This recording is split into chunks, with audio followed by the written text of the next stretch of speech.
Shalom, Bapak Ibu dan saudara sekalian yang dikasihi Tuhan, kabar baik ya. Bila kiranya damai sejahtera Tuhan selalu beserta dengan kita, selalu beserta dengan Bapak Ibu sekalian, sehingga hari-hari yang dijalani boleh dijalani penuh dengan kegembiraan, penuh dengan sukacita. Mari sejenak kita menundukkan diri kita di hadapan Tuhan. Kita berdoa untuk kita memulai persekutuan kita pada sore hari ini. Mari kita berdoa. Bapa yang bertakhta dalam kerajaan surga, kami bersyukur untuk hari ini yang telah Tuhan anugerahkan bagi kami. Kami bersyukur untuk sebuah kesempatan kami boleh merasakan cinta kasih Tuhan dalam dinamika kehidupan yang kami alami. Senantiasa ada pemeliharaan dan penjagaan Tuhan, sehingga kami boleh melewati semuanya dengan baik. Izinkan kami untuk bersama memuji dan memuliakan nama Tuhan. Izinkan kami untuk bersama belajar memahami kehendak Tuhan. Di dalam nama Tuhan kami, Yesus Kristus, kami berdoa. Amin. Mari kita bersama-sama kembali menyatukan hati kita. Mari kita bersama-sama memuji nama Tuhan.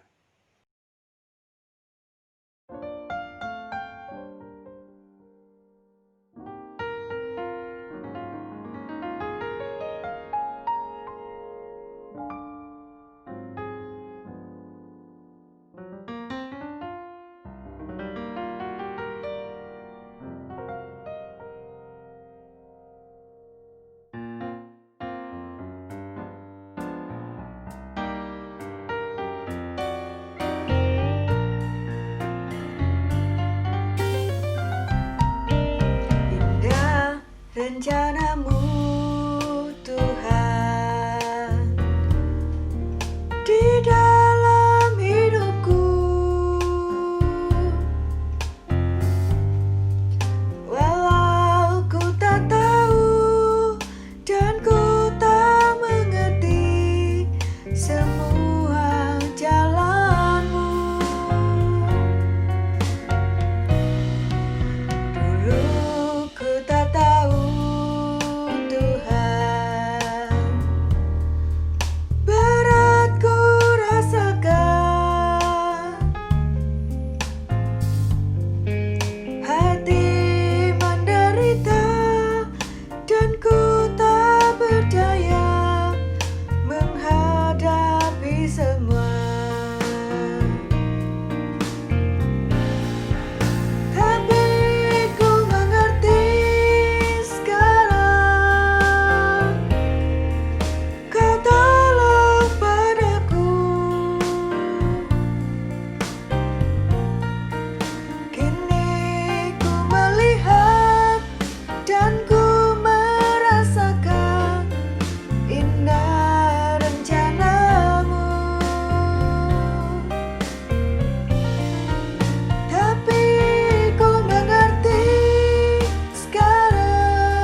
rencanamu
Bacaan kita hari ini akan kita perhatikan dari surat Rasul Paulus kepada Timotius, suratnya yang kedua, yang terdapat di dalam 2 Timotius pasalnya yang pertama, ayatnya yang ke-8 sampai dengan ayatnya yang ke-14, demikian. Jadi janganlah malu bersaksi tentang Tuhan kita, dan janganlah malu karena aku seorang hukuman karena Dia, melainkan ikutlah menderita bagi Injilnya oleh kekuatan Allah.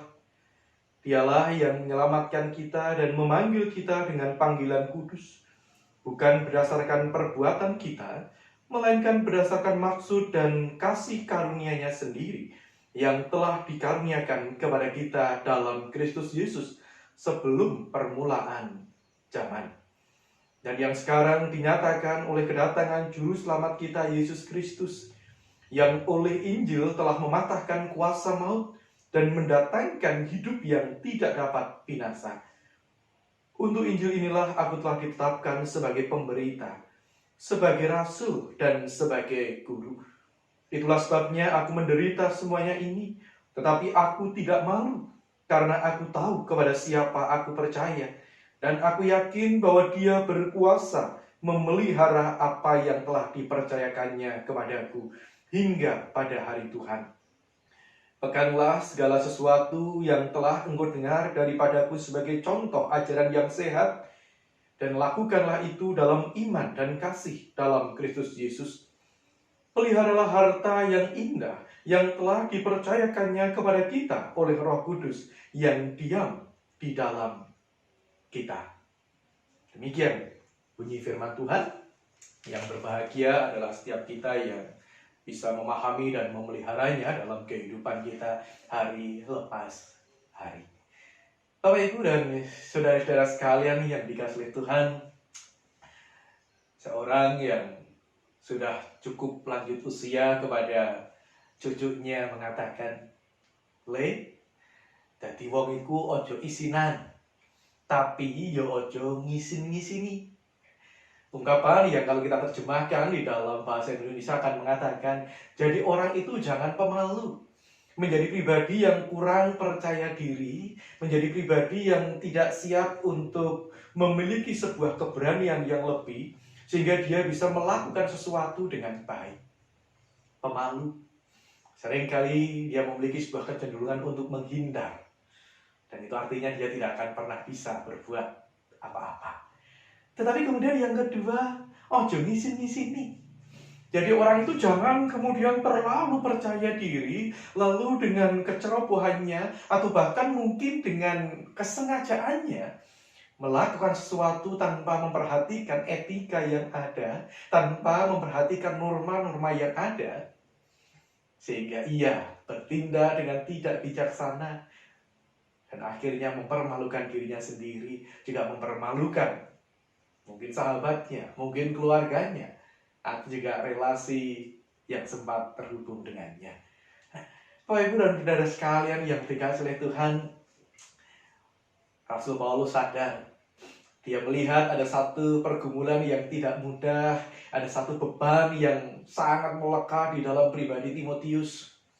Dikatakan beberapa kali dia ungkapkan, janganlah malu bersaksi, janganlah malu karena aku. Kalau kita mencoba untuk menelisik lebih jauh, memang ada situasi yang berat yang sedang dialami oleh Timotius. Dia memiliki kepercayaan diri yang kurang. Dia seringkali harus berhadapan dengan sebuah kenyataan kurang berani. Dia masih menjadi pribadi yang pemalu. Wajar, mungkin dia masih muda. Sementara dia harus berhadapan dengan sebuah tugas yang sangat mulia, menjadi rekan sekerjanya Paulus yang dipercaya untuk menggembalakan umat. Lebih jauh, Paulus menegaskan dengan begitu baik, jangan malu. Yang pertama dia mengatakan, jangan malu bersaksi tentang Tuhan. Jangan malu bersaksi tentang Kristus. Jangan malu bersaksi tentang Injilnya. Lalu kemudian juga yang kedua, jangan malu karena aku seorang hukuman. Rupa-rupanya dari dua hal ini kita bisa melihat ada dua alasan yang dialami oleh Timotius sehingga ia menjadi seorang pemalu. Barangkali dia masih belum percaya diri dengan imannya, dengan berita tentang Tuhan yang telah ia terima dari Paulus. Atau yang kedua, jangan malu. Kenapa? Karena ia harus bersahabat, harus bekerja dan melayani bersama-sama dengan Paulus yang sementara itu dia sedang dipenjara. Dia sedang bersiap untuk menghadapi hukuman demi penghukuman. Biasanya memang orang akan malu ketika berhadapan dengan atau ketika memiliki rekan seorang narapidana. Tapi Paulus dengan tegas mengatakan jangan malu karena semuanya itu. Bahkan Paulus mengungkapkan bahwa dia pun mengalami segala macam penderitaan. Dia mengalami situasi yang tidak mudah, berhadapan dengan sebuah vonis akan mengalami hukuman mati. Tapi dia mengungkapkan dengan baik, aku tidak malu karena semuanya itu. Bahkan dengan bangga dia menerima, ini adalah tugas pemberitaan yang Tuhan anugerahkan. Ini adalah sebuah kepercayaan yang Tuhan berikan. Tentu kemudian yang menjadi pertanyaan bagi kita adalah, kok bisa ya? Paulus dengan begitu percaya diri dengan keyakinannya. Bahkan Paulus dengan begitu berani menegaskan keyakinannya. Mari kita bersama melihat di dalam ayatnya yang ke-12 dia katakan demikian. Itulah sebabnya aku menderita semuanya ini, tetapi aku tidak malu. Mengapa? Karena aku tahu kepada siapa aku percaya. Yang pertama dia katakan karena dia tahu betul, dia paham betul kepada siapa dia berharap, kepada siapa dia percaya. Dia percaya kepada Tuhan yang dengan panggilan kudusnya telah merangkulnya, telah memeluknya dari seorang penghujat, dari seorang yang penuh dengan kebencian, dari seorang pribadi yang begitu ganas untuk menganiaya umat Tuhan. Tetapi kemudian memeluknya dan memanggilnya, mengutusnya menjadi kepanjangan tangan Tuhan, menghadirkan damai sejahtera. Sebuah panggilan kudus ia terima. Siapa yang memanggilnya? Ya Kristus, ya Tuhan. Jadi dia yakin. Oleh karena itu mari kita belajar untuk meyakini apa yang jangan pernah malu dengan Injil, jangan pernah malu dengan Tuhan kita. Atau dalam bahasa sederhananya, ya jangan pernah malu dengan agama kita. Jangan pernah malu dengan nilai-nilai kekristenan kita yang diwarnai dengan damai dan cinta kasih itu. Tetapi mari terus mewartakan, bahkan menggelurakan kasih karunia yang telah ia berikan. Yang kedua, Paulus juga mengatakan, bukan hanya sekedar yakin tahu kepada siapa dia percaya, yaitu Tuhan yang telah memanggilnya, Tuhan yang telah menyelamatkannya, bahkan Tuhan yang terus melipatkan kasih karunia kepadanya, sehingga ia bukan hanya sekedar selamat, tetapi menjadi kepanjangan tangan supaya karya keselamatan semakin dinyatakan. Lalu kemudian yang kedua dia juga katakan, dan aku yakin bahwa dia berkuasa memelihara apa yang dipercayakannya kepadaku hingga pada hari Tuhan. Jadi yang kedua dia pun yakin, dia kalau yang pertama dikatakan dia tahu kepada siapa dia percaya, ini sebagai pondasi yang kuat. Lalu kemudian yang kedua dia pun yakin bahwa dia berkuasa untuk memelihara dirinya, memelihara hidupnya, bahkan memelihara apa yang dipercayakan Tuhan kepadanya. Imannya, keselamatannya, panggilan, pengabdian, dan pelayanan yang ia sedang emban, ia sedang jalankan.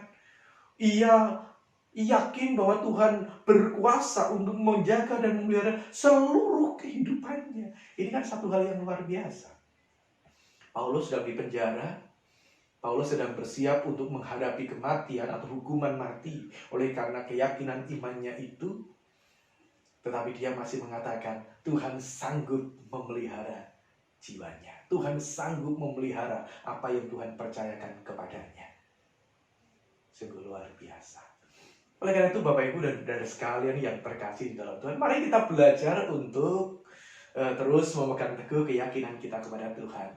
Seperti Paulus, kita harus berkata, aku tahu kepada siapa aku percaya. kepada Tuhan Yesus Kristus.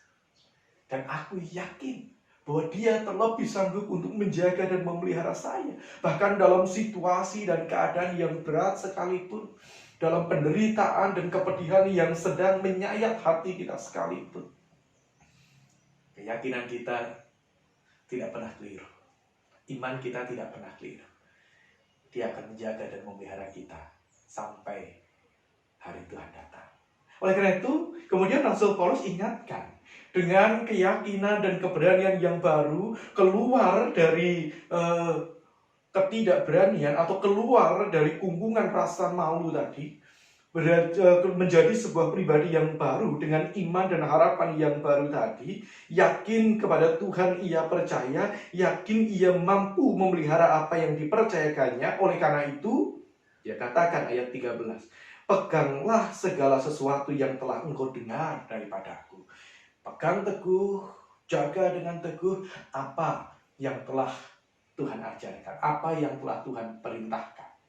Pegang teguh itu berarti bukan hanya sekadar mengingat, tetapi menjadikannya sebagai sebuah falsafah dan pandangan hidup. Menjadikannya sebagai sebuah dasar untuk bersikap dan bertindak dalam kehidupan nyata hari lepas ke sehari.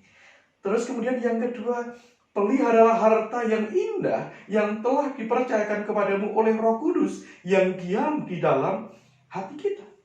Bersama-sama dengan kuasa Roh Kudus, kita mencoba untuk terus memelihara harta terindah yang telah Tuhan anugerahkan itu.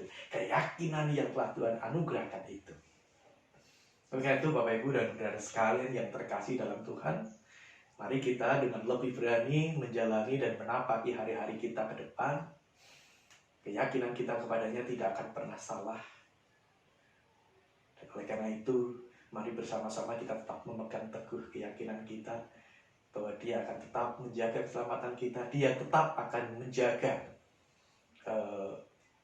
dan memelihara kehidupan kita hari lepas hari. Mari kita berdoa. Ya Tuhan, kami tahu kepada siapa kami harus percaya dan mempercayakan hidup kami, yaitu kepadamu. Memasuki sebuah semangat new better normal, memasuki sebuah tatanan kehidupan yang baru. Ajari kami untuk berpegang teguh dan berharap penuh hanya kepada Tuhan. Dan ajari kami untuk dengan bijaksana menapaki hari-hari kami dengan sebuah kedisiplinan yang penuh. Disiplin di dalam iman, tapi juga disiplin dengan pihak-pihak yang Tuhan pakai untuk menolong kami di dalam menatap dan menata kehidupan di atas muka bumi ini. Kami percaya iman kami tidak akan pernah salah. Dan kami yakin pemeliharaan Tuhan akan nyata atas setiap kami. Oleh itu ya Bapa, kami menyerahkan setiap umat-Mu dalam tangan pengasihan-Mu. Anak-anak kami yang sedang bekerja atau yang sedang belajar, setiap keluarga yang terus meniti usahanya, bahkan setiap keluarga yang saat ini terus sedang bersiap untuk memasuki sebuah tatanan-tatanan yang baru. Kami percaya berkat Tuhan senantiasa tersedia. Terima kasih ya Tuhan. Kami berdoa di dalam nama Tuhan kami, Yesus Kristus. Amin. Bersama-sama mari kita menutup ibadah kita, persekutuan kita, dan bersama-sama akan memuji nama Tuhan. Tuhanku berjanji dengan firman-Nya.